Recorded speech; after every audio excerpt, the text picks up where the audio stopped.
E aí, galerinha, beleza?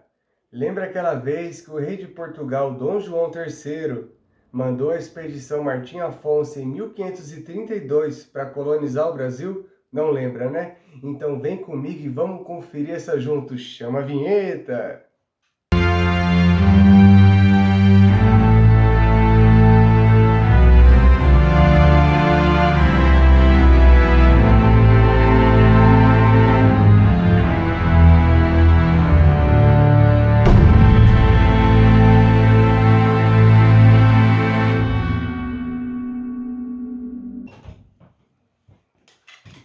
Bom, galerinha, vamos lá.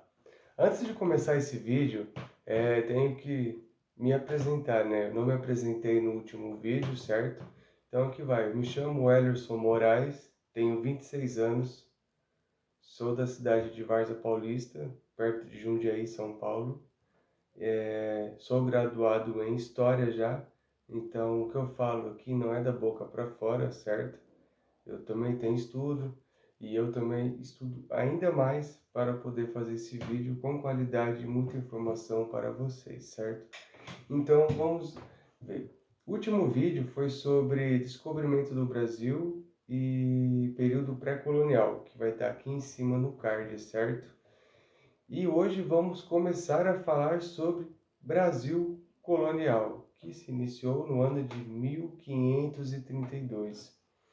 Por que no ano de 1532 o Brasil foi descoberto em 1500? Como eu havia dito para vocês no vídeo anterior, no ano de 1500 até 1532 foi o período pré-colonial, certo? Porque o rei de Portugal não havia necessidade de ficar aqui no Brasil. Ele deixou algumas pessoas apenas para ir adentrando por mata, certo? Para ir descobrindo o que tinha aqui dentro, certo? E em 1532 houve o declínio de Portugal com o comércio com as Índias. Aí Portugal falou: poxa, eu tenho o Brasil, sei que a terra é boa, sei que tem metais preciosos lá e estão querendo me roubar.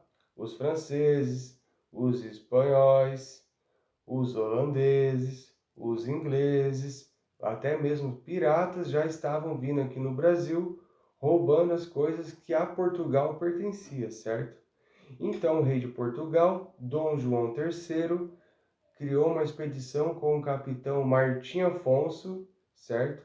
Para ele vir até o Brasil e colonizar isso. Mas, pô, Martim Afonso ia colonizar o Brasil sozinho?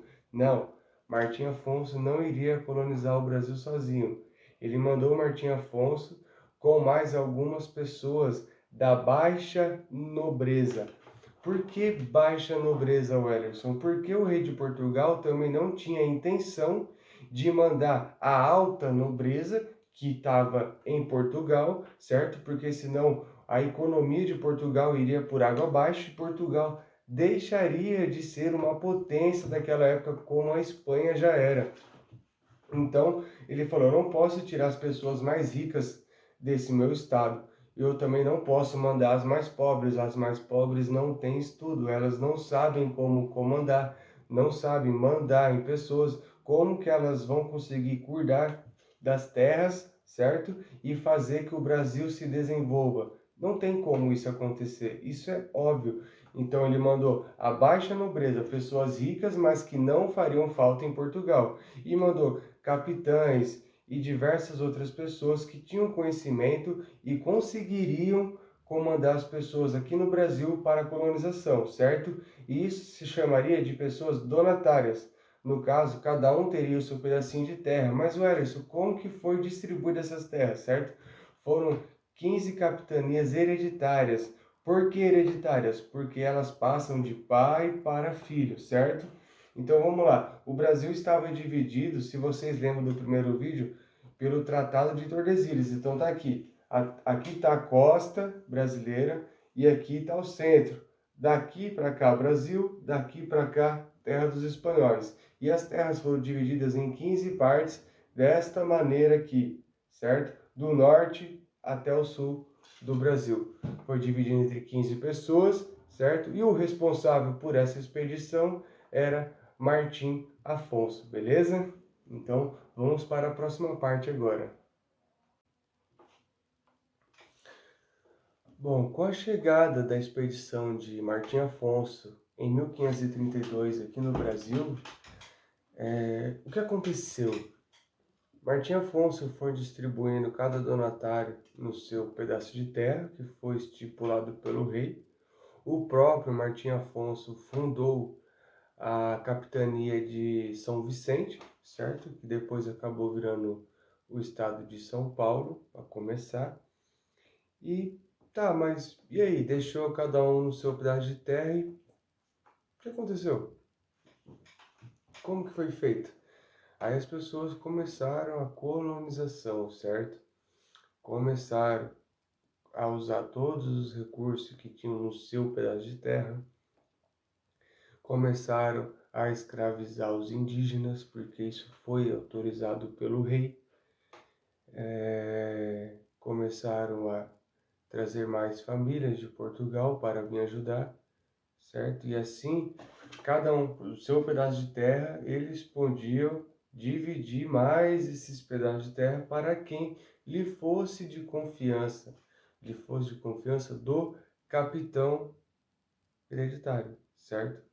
Ah, eu confio em Ciclano, então eu vou dar esse pedaço da minha terra para ele começar a colonização dele, certo?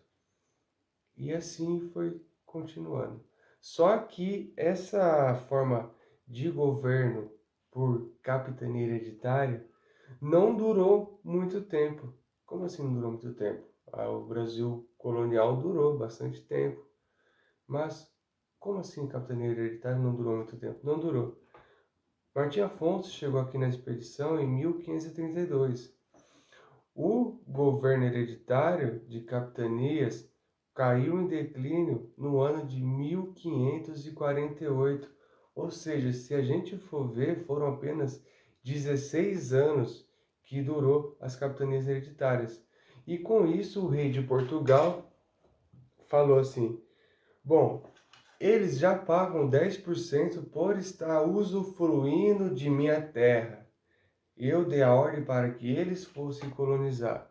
Já que não estão conseguindo fazer de maneira correta isso, o que faremos? Vamos fazer agora o governo geral, certo? A nova política seria governo geral. Mas espera aí, as capitanias hereditárias acabaram? As duas capitanias hereditárias que conseguiram seguir por mais alguns anos foi a do próprio Martim Afonso, certo? Que foi dada nome de São Vicente, certo? Porque ele foi a primeira vila com marco comercial que existiu aqui no Brasil e também a pioneira no tráfico indígena. Ele vendia indígenas para outros capitães poder usar em sua terra, certo? E a segunda capitania que sobrou e continuou durante o governo geral por mais alguns anos também foi a capitania de Pernambuco, comandada por Duarte Coelho. Mas por que a capitania de Duarte Coelho foi tão forte? Simplesmente porque foi a que teve mais tempo durante a produção da cana de açúcar, certo? Por causa do clima nordestino lá, que era muito fácil de plantar e colher cana-de-açúcar, tá bom?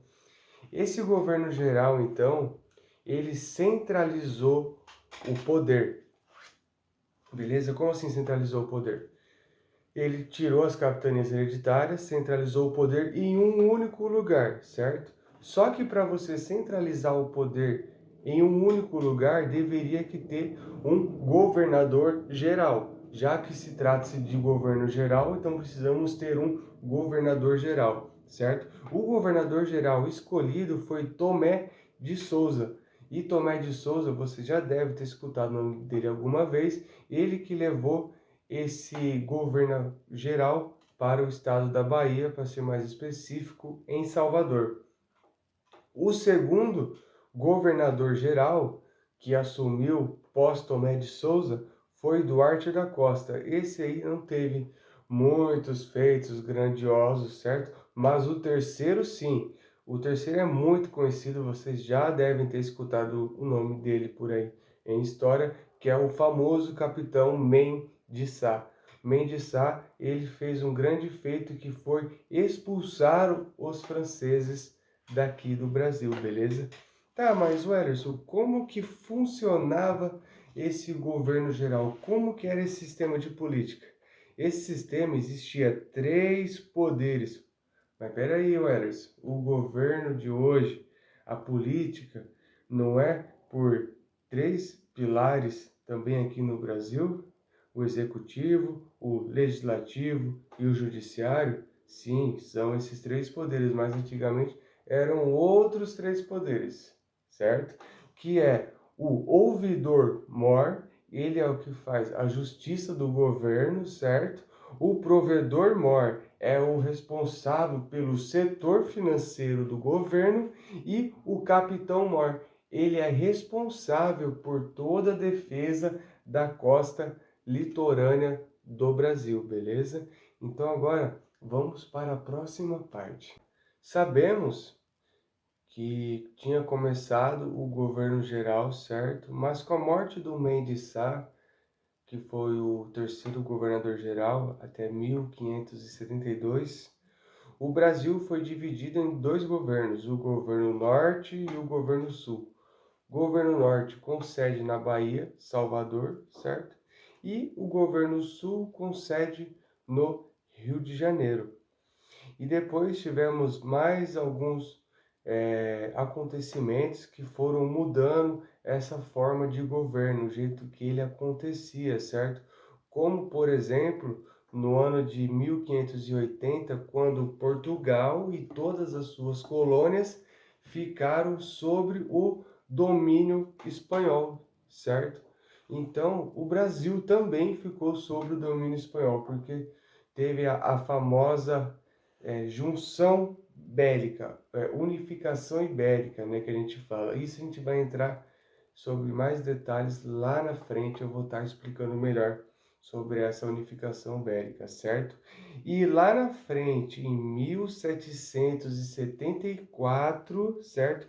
Um nome muito conhecido, Marquês de Pombal, unificou o Brasil novamente, beleza? Bom, até agora a gente já viu como que foi a chegada de Martim Afonso aqui no Brasil, como que foi a distribuição das capitanias hereditárias, qual que foi o pensamento do rei de quem mandar para cá, certo? O tipo de governo depois das capitanias hereditárias, que foi o governo geral. E se eu continuar falando aqui sobre Brasil Colônia, esse vídeo aqui vai ter mais de 1 hora de explicação. Eu não acho legal isso, certo? Então eu vou estar dividindo o Brasil Colônia em 2 ou 3 partes. Essa aqui ficou como a primeira parte, tá beleza? Eu espero que todos vocês tenham gostado desse vídeo até aqui e do trabalho que eu venho fazendo. Venho me dedicando bastante aqui com vocês, estudando mais e mais para poder trazer informações que vocês não encontrariam facilmente por aí em demais vídeos ou em alguns livros, tá ok? E eu peço a contribuição de vocês, que vocês me sigam lá no Instagram, tá bom? @lembra.aquelavez, lá vai ter meu perfil oficial também. Lembra.aquelavez também tem no TikTok, tem no Facebook. E aqui eu quero que vocês deixem um like, comentem ideias de vídeos que vocês gostariam de estar vendo, tá bom? E compartilham com os amigos, com a família, com o pessoal da escola, da faculdade, com o pessoal do cursinho preparatório aí, que eu sei que muita gente que me acompanha faz cursinho preparatório para a polícia. Inclusive, tem um curso preparatório para PM do estado de São Paulo aqui embaixo na descrição. É bom você estar dando uma olhada, o preço está bem acessível e eu recomendo bastante, tá ok? Gente, muito obrigado, até a próxima e tchau!